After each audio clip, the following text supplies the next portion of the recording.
The Queen's Landing was the absolute peak of everything that House of the Dragons stands for.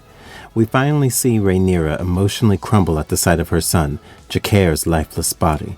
But once Daemon motivates her to not let the death of her sons go in vain, Rhaenyra was now more determined than ever to claim the Iron Throne as her birthright and finally ascend as the Queen of the Seven Kingdoms. Moreover, after Dragonstone received news of Aemond flying out of King's Landing with Vhagar, they really had no other choice but to follow up on Alicent's plan to open the gates of the city for Rhaenyra to take the Iron Throne. Throughout the episode, we have seen our queen rock between denial, grief, and rage, but her real test came once she sat on the Iron Throne. Even if her victory made no sense to her as it came at the cost of the one she loved the most, Rhaenyra had compartmentalized her agony to finish what she had begun, and for the sake of a responsibility that her father passed on to her. While Alicent made it fairly easy for Rhaenyra to sit on that throne, you could feel the amount of weight it took for her to ascend those steps to the Iron Throne and sit on it. But sitting on the throne was not enough. Our queen had to reinforce her power by killing Aegon the Usurper. Unfortunately, he fled even before Alicent returned from Dragonstone, but Larys Strong had left behind the best possible alternative for Daemon as a gift. So Rhaenyra had no choice but to publicly execute Otto Hightower to set an example. However, at that moment, the guards bring Alicent and Helaena to the throne room after they were caught escaping. Now, what will happen to them in the upcoming episodes? Well, the book certainly has more insights on that front. So without wasting another moment, let's get right into it. I dispute that I must become what I am not. Time will tell. So we know that this episode has been a major victory for the Blacks, but Rhaenyra's conquest remained incomplete till her supporters saw her spill some blood in order to secure her claim. Now nobody could bring Aegon the Usurper to her feet, but Larys Strong's parting gift beneath the dungeons of Red Keep certainly made for a welcome replacement. Otto Hightower is one of the main architects of a conflict that led to division of House Targaryen into the Blacks and the Greens, and so Rhaenyra had no choice but to behead him. Of course, she did it reluctantly, because our queen was never a killer, but in beheading Otto Hightower, she became the queen that Daemon believed she needed to be. You have to understand that the majority of the people who did not accept Rhaenyra as their queen did so because she was a woman. So Daemon knew that in order for her to assume her position as the Queen of the Seven Kingdom, she had to do whatever it took, even if it meant brutally hacking a man before actually beheading him. We have always seen Rhaenyra as the realm's delight, but this execution actually became one of the turning points in her life, because once we see Otto's head roll away from his body, the Queen appears as someone who is willing to put her enemies to the blade in order to strengthen her rule. Rhaenyra understands the cost of sitting on the Iron Throne, and her face does not hide. More than losing Jace, killing Otto Hightower quietly reshapes her character. Ironically, in George R.R. Martin's Fire and Blood, there is no indication that the Queen herself wielded the sword to behead Otto Hightower. In fact, he died after Rhaenyra sat on the Iron Throne, and was also present when Alicent made sure the Green Council stood down when she surrendered the city. The book's version of Otto was never abducted on his way to Old Town Larys Strong, nor was he a secret prisoner underneath the Red Keep. Now, killing Otto was already quite terrible for Rhaenyra, but she was further pushed over the edge when the guards caught Alicent and Helaena while they were fleeing King's Landing and brought them into the throne room. The timing here was absolutely awful, because the first thing Alicent saw after she entered the room was the sight of her father's decapitated corpse lying on a pool of blood, and then she looked up to see her old friend sit on the throne above him. Rhaenyra looks at her with guilt and horror, and as tears fill up her eyes again, you could see how she really wanted to tell Alicent that she had no other choice. It is clear Alicent felt betrayed, even if Otto deserved what came his way.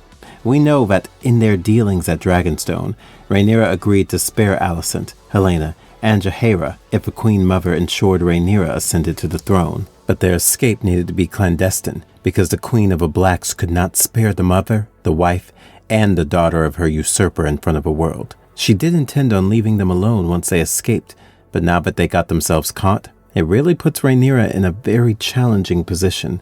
Even if Alicent tried her best to keep her end of the deal for the most part, it seems like Rhaenyra will not have the privilege to make that choice. Moreover, Alicent too will be going through a wave of emotions because she had no clue that her father was imprisoned inside the Red Keep. so she did not see this execution happening from miles away. I just know that Alicent will blame herself for her father's death, as she was the one who allowed Rhaenyra to take the city. But there is also the fact that she resented Otto very deeply for marrying her off to Viserys and using her to maintain his power.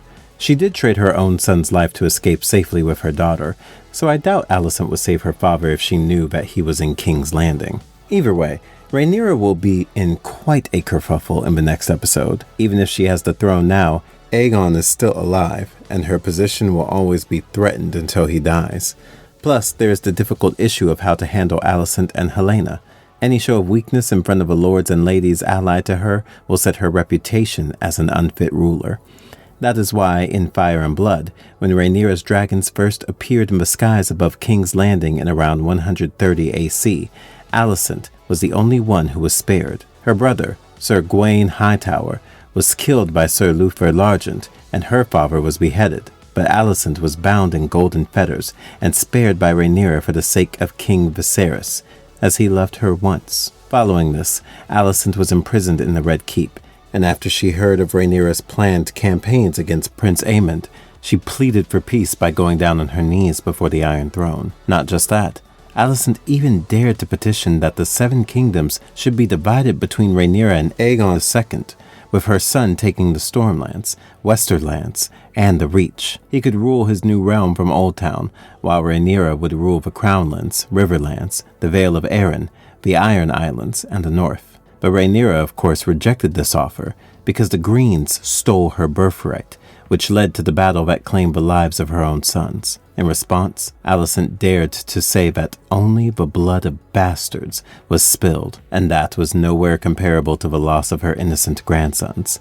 That pissed Rhaenyra off to her core, and she even threatened to cut off Alicent's tongue if she accused her late sons of being bastards again.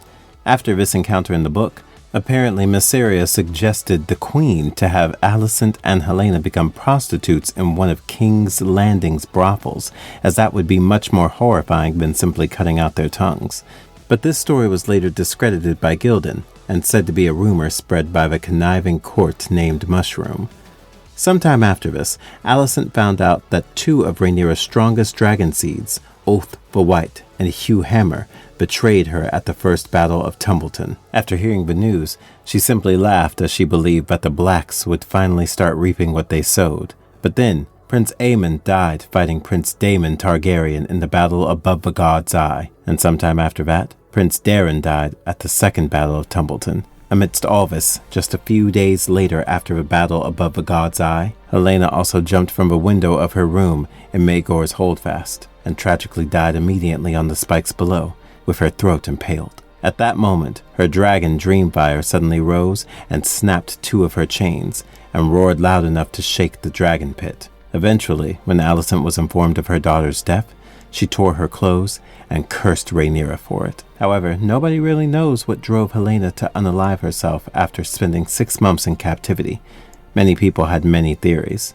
Mushroom still believed that Helaena had been impregnated after being sold into prostitution by Rhaenyra and Mysaria, but the Grand Maester Munkin believed that Helaena killed herself after seeing Sir Thoron True and Sir Dennis Woodwright hanging from the walls of a Red Keep. But there is no evidence if she had actually seen the hanging. Later, Septon Eustace suggested that Lady Mysaria had chosen that night to tell Helaena about the death of her son Maelor in detail, and that anguish of losing a second son drove her to take her own life. Now, House of Dragon cut out the part where Helaena and Aegon have a second son, so I think the reason for her to kill herself will be something far more heartbreaking. Many innocents lost their lives during the dance, but Helaena did not deserve anything of what happened to her. However, her death opened the entire Pandora's box as rumors flew that she was murdered by Sir Luther Largent of the Gold Cloaks at Rhaenyra's orders after learning that Prince Daeron would soon be at the gates of a city with his dragons. Some say that Larys was the one who spread such slander, and as a result, King's Landing rose in a riot on the same night. As men and women of the common folk marched while shouting for justice for the beloved Helaena and her dead sons, they stormed the dragon pit and killed Helena's dragon, Dreamfire. At this point, Rhaenyra had no other option but to flee the capital after the storming of the dragon pit and the riot of King's Landing. Alicent was also present when Sir Perkin the Flea placed his squire, Trystane Truefire, on the Iron Throne. At this point, Aegon II secretly captured Dragonstone, and when Rhaenyra arrived at the island, he fed her to his dragon, Sunfire. Later, when Lord Boros Baratheon ended the Moon of the Three Kings, Alicent negotiated the betrothal of her surviving son, Aegon, to Cassandra Baratheon. She was also crazy happy after finding out that her granddaughter, Princess Jacaerys Targaryen, had reached Storm's End in safety. After her son Aegon II ascended the Iron Throne, Lord Corlys Velaryon was released from prison. That is when Queen Alicent and Lord Larys offered to fully spare the sea snake in exchange for fully supporting King Aegon II.